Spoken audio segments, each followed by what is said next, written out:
Hello my dear students.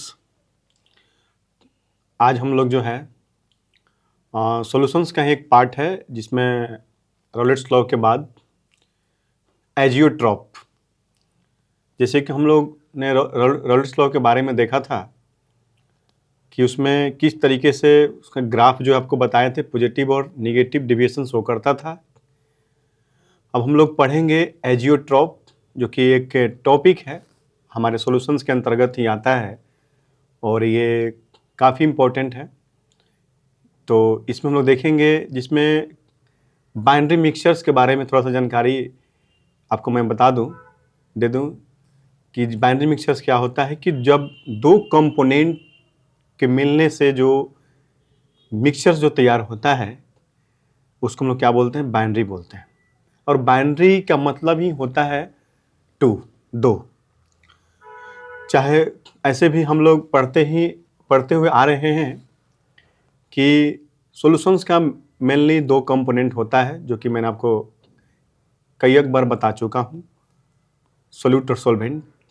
तो यहाँ पर भी वही चीज़ होगा कि दो मिक्सचर्स के मिलने से जो कंपोनेंट, जो मिक्सचर्स, जो सॉल्यूशंस जो तैयार होगा उसको हम लोग क्या बोलते हैं, बाइनरी मिक्सचर्स बोलते हैं। ठीक है, तो आइए हम लोग देखते हैं कि एजियोट्रॉप क्या होता है, उसके बारे में हम लोग जानते हैं। तो एजियोट्रॉप क्या होता है कि टू लिक्विड्स, ठीक है, चाहे एक सोलूट भी लिक्विड हो सकता है और जो सॉल्वेंट है, सॉल्वेंट तो लिक्विड फॉर्म में होगा ही। Two liquids which on mixing form such type of binary mixtures. देखिए मैंने बताया बाइनरी मिक्सचर्स के बारे में कि दो liquids which form such type of mixtures, मतलब ऐसा मिक्सचर्स फॉर्म करेगा जो कि बाइनरी हो, ठीक है, which have same composition in liquid और इन वेपर फेज। मतलब जो उसका कंपोजिशन होगा, चाहे वो लिक्विड फेज में हो या फिर आपका वेपर फेज में हो, दोनों फेजेज में जो होगा वो आपका सेम होगा थ्रू आउट द मिक्सचर्स। जैसे कि ऐसा कई एक एग्जाम्पल्स है आपके सामने कि किस चीज का सिरप तैयार करना है, मतलब शरबत, तो सिरप की मैंने बात कर लिया आपको, ठीक है ना।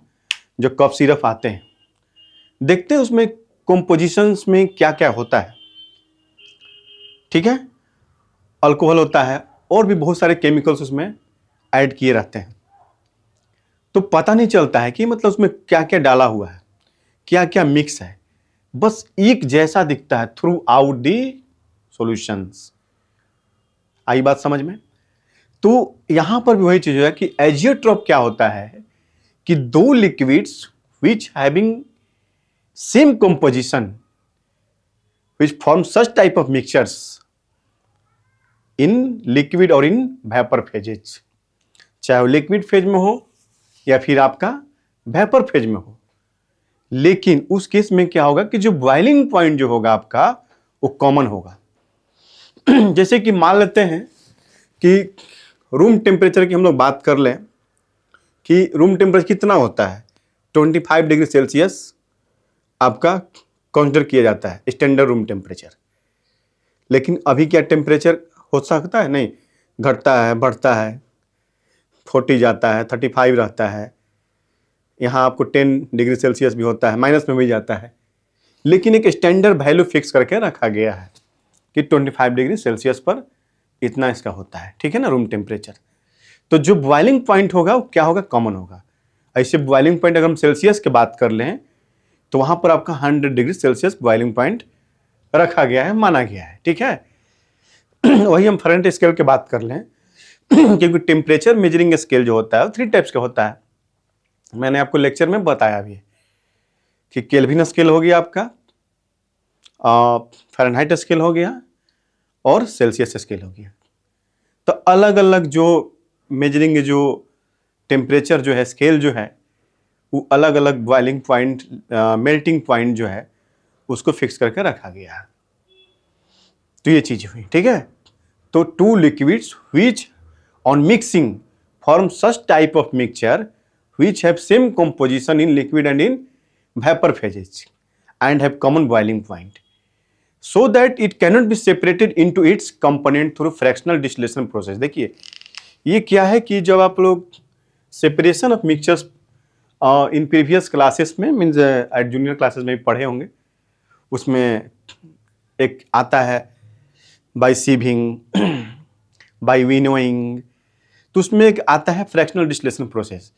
ये क्या होता है कि लिक्विड मिक्सचर्स को सेपरेट करने के लिए जो है हम लोग फ्रैक्शनल डिस्टिलेशन प्रोसेस का, या फिर वाइल्ड लिक्विड मिक्सचर्स है उस कंपोनेंट को अलग करना है, तो फ्रैक्शनल डिस्टिलेशन प्रोसेस को हम लोग क्या करते हैं, यूज करते हैं उसको हटाने के लिए, दो कंपोनेंट को अलग करने के लिए। ठीक है, सच type of binary mixture means ऐसे दो तरह के बाइनरी मिक्सचर्स को हम लोग क्या बोलेंगे, एजियोट्रॉपिक या फिर एजियोट्रॉप मिक्सचर्स कहेंगे। ठीक है, ये एजियोट्रॉप जो होता है ये टू टाइप्स के होते हैं। कौन कौन होते हैं? एक होता है मिनिमम बॉइलिंग एजियोट्रॉप और दूसरा होता है हमारा मैक्सिमम बॉइलिंग एजियोट्रॉप। अब हम देखते हैं कि जो मिनिमम बॉइलिंग एजियोट्रॉप क्या होता है और फिर मैक्सिमम बॉइलिंग एजियोट्रॉप क्या होता है, विथ एग्जाम्पल उसको हम लोग देखते हैं। आइए हम लोग देखते हैं कि जो मिनिमम बॉइलिंग एजियोट्रॉप है या फिर मैक्सिमम बॉइलिंग एजियोट्रॉप है उसको विथ एग्जाम्पल्स वो देखेंगे। हाँ, तो माय स्टूडेंट्स अभी हम लोग एजियोट्रॉप के बारे में देखा कि एजियोट्रॉप्स के बारे में आपको डिफिनेशन बताएं। ठीक है, अब हम लोग देखेंगे कि वो जो एजियोट्रॉप जो है वो कितनी टाइप्स के होते हैं। मेनली दो टाइप्स के होते हैं। फर्स्ट जो होगा आपका एजियोट्रॉप जो है मिनिमम बॉइलिंग एजियोट्रॉप, सेकंड जो होगा हम आपका मैक्सिमम बॉइलिंग एजियोट्रॉप। यही दो पढ़ना है। तो जो मिनिमम बॉइलिंग एजियोट्रॉप होता है वो आपका which shows large positive deviation through Rowlett's law, जैसे कि आपका ethyl alcohol C2H5OH and water इसका ही बेस्ट एग्जाम्पल है। तो जो हमने आपको बताया था रॉलेट्स लॉ के ग्राफ में कि किस तरीके से जो है पॉजिटिव और नेगेटिव जो डेविएशन शो करता है, तो यहाँ पर भी सेम चीज़ अप्लाई होगा। तो मिनिमम बॉइलिंग, मिनिमम मीन्स आप समझिए कि जो उसका जो डेविएशन जो होगा पॉजिटिव डेविएशन शो करेगा, और जो मैक्सिमम बॉइलिंग एजियोट्रॉप है उसमें नेगेटिव एजियोट्रॉप शो करता है। मतलब जो डेविएशन जो होगा नेगेटिव होगा। ग्राफ जो होगा आपका वो डाउनवर्ड डायरेक्शंस में होंगे।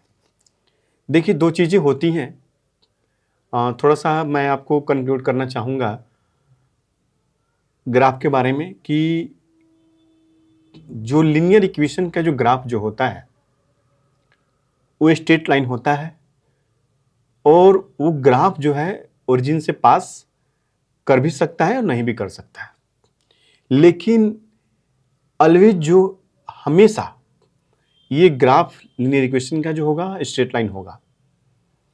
तो जो यहाँ पर जो पॉजिटिव और निगेटिव जो डेविएशन शो करेगा आपका,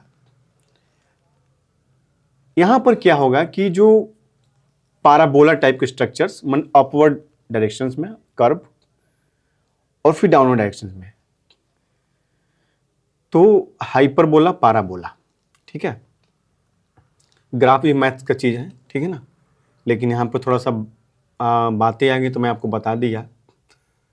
तो जो डेविएशन जो शो करता है पॉजिटिव और निगेटिव, वो कर्व शो करता है आपका, जो कि मैंने आपको रॉलेट्स लॉ में बता रखा है। ठीक है, तो आइए एक बार देखते हैं इसका डिफिनेशंस, और उसके बाद हम लोग पढ़ेंगे वैन टॉप फैक्टर, ये इस चैप्टर का आखिरी टॉपिक, और इससे भी आपके क्वेश्चन जो हैं वो आते हैं। तो आइए देखते हैं मिनिमम बॉइलिंग एजियोट्रॉप क्या होता है कि वो ऐसा azeotropic mixtures which shows large positive deviation, किसके थ्रू, from Raoult's law which is a called minimum boiling azeotrope. Example जो है अभी नीट के एग्जाम आपको होने वाला है, क्वेश्चंस में आ सकते हैं। 4 ऑप्शंस आपके रहेंगे, उसमें पूछ सकता है कि कौन से जो है मिनिमम और मैक्सिमम बॉइलिंग एजेट्रोप शो करेगा। तो ये आपके एग्जाम्पल्स में है, ठीक है ना। बेस्ट एग्जाम्पल है आपका मिनिमम बॉइलिंग एजेट्रोप का। सेकेंड जो है आपका मैक्सिमम बॉइलिंग एजेट्रोप कि the एजेट्रोपिक mixtures which shows large negative deviation from Raoult's law which is a called maximum boiling azeotrope. मैंने अभी बता रखा है कि मैक्सिमम और मिनिमम एजेट्रोप के बारे में कि यहां पर क्या है कि जो लार्ज और नेगेटिव डेविएशन शो करता है उसको हम लोग क्या बोलते हैं, मैक्सिमम बॉइलिंग एजेट्रोप बोलते हैं। इसका एग्जांपल होगा nitric acid HNO3 and water N2। ठीक है, आई बात समझ में। तो ये जो था हमारा आपका एग्जाम्पल्स याद रखेंगे क्योंकि काफ़ी इंपॉर्टेंट है एग्जामिनेशन पॉइंट ऑफ व्यू से। और चाहे कोई भी एग्जाम हो, जेईई मेंस, नीट, इवन कोई भी अदर कॉम्पिटिटिव एग्जामिनेशंस में भी है, इससे क्वेश्चन जो है आपको आप पूछे जाते हैं। अब हम लोग देखेंगे वैरेंट ऑफ फैक्टर। तो वैरेंट ऑफ फैक्टर्स क्या होता है कि देयर आर सम सोल्यूट, कुछ सोल्यूट ऐसे होते हैं विच अंडरगोज आइदर एसोसिएशन और डिसोसिएशन, या फिर डिसोसिएशन और एसोसिएशन बोल सकते हैं। डिसोसिएशन का मतलब होता है टूटना और एसोसिएशन मतलब होता है जुड़ना। Due to its number either increases और डिक्रीजेज, या इसका नंबर क्या होगा, बढ़ सकते हैं या फिर घट सकते हैं। जैसे मैंने एक एग्जाम्पल लिखा है NaCl, जब ये आयन में ब्रेक होगा तो Na प्लस और Cl माइनस में ब्रेक करेगा। तो पहले यहाँ पर 1 मोल, जब Na प्लस और Cl माइनस, क्योंकि एटम जो है आपको आयन फॉर्म में जो होता है रिएक्टिव इन नेचर होता है, और ये 1 मोल और 1 मोल जो कंबाइंड करके जो होगा सॉरी 2 मोल फॉर्म हो करेगा। ठीक है, अब नेक्स्ट है हमारा K2SO4 पोटेशियम सल्फेट, ये भी मेटालिक सॉल्ट हुआ। इसमें भी सेम चीज हुआ कि 2K प्लस सल्फेट आयन, यहाँ पर 2K 1 मोल हो गया और सल्फेट आयन जो है 1 मोल होगा। दोनों को जब कंबाइन करेंगे तो 3 मोल फॉर्म होगा। ठीक है ना, इसका नंबर क्या होगा, बिफोर जब रिएक्टेंट साइड में है तो आपका उसका कम है, जैसे ही ब्रेक किया उसके बढ़ते गया, तो या तो बढ़ेगा फिर घट भी सकता है। ठीक है ना, तो ये चीज़ें हैं अब वैरेंट ऑफ फैक्टर। अब ये जो है आपका, इसको जो है सबसे फर्स्ट ऑफ ऑल की जो वैरेंट ऑफ फैक्टर को जो है हम लोग लेटर I से डिनोट करते हैं। ठीक है, और इसमें जो है हम लोग कोलिगेटिव प्रॉपर्टीज आपको जो मैंने पढ़ाया था कि उसके 4 टाइप्स बताए थे। ठीक है ना, जिसमें था आपका relative lowering of vapour pressure था जो कि काफ़ी इंपॉर्टेंट था, डिप्रेशन ऑफ फ्रीजिंग पॉइंट था, एलिवेशन ऑफ बॉइलिंग पॉइंट, और एक था ऑस्मोसिस एंड ऑस्मोटिक प्रेशर। बस इसको I से डिनोट करना है, उसके फॉर्मूला लिखना है, ये सारे जो है वैरेंट ऑफ फैक्टर जो है आपका निकल जाएगा। तो ये हमारा इस चैप्टर का आखिरी टॉपिक रहा, और ये जो अभी मैंने आपको बताया एजियोट्रॉप के बारे में जो कि काफ़ी इम्पोर्टेंट था, एग्जाम्पल जो है इसको याद कर लेंगे क्योंकि हूबहू कभी कभी जो है पूछा जाता है आपको डायरेक्ट कि फाइंड द चाहे which is so minimum boiling azeotrope, maximum boiling azeotrope. ठीक है, तो ये चैप्टर जो है हमारा सॉल्यूशन चैप्टर जो है आपका फिनिश हुआ आज। ठीक है, और मिलते हैं फिर नेक्स्ट लेक्चर में। आज के लिए इतना ही। Thank you so much.